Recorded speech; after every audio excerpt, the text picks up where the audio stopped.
Yun, good evening mga ka-German Beauty Homer.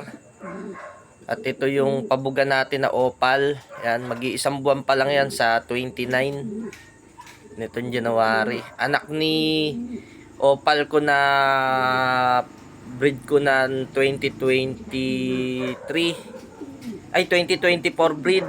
Yun. Tapos yung 2024 na hen na anak ni 3 times Besen. Yan, paanak ko din yon, yung nanay nila.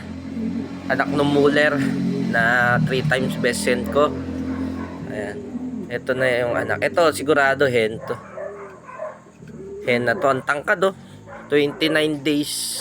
Sa 29, 1 month na sila. Ayan. 29 itong January. Ito, tangkad nito. Ito, magkapatid. Possible kak, possible hen. Tatangkad niya, no? Siningsingan ko ng lumang rings. Ayun na lang siningsing. Tangkad nito. Laki na niya, oh. Laki na niya.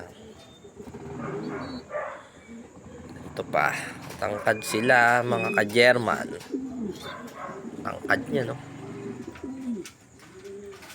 So, ito yung parents nila. May itlog na naman. Pero nandiyan pa rin sila sa parents. Babalik natin yan. Yan sila. Nandiyan pa rin sila. Wala pa namang isang buwan eh. Yan. Tangkad nung opal na anak ko. Balik na natin isa.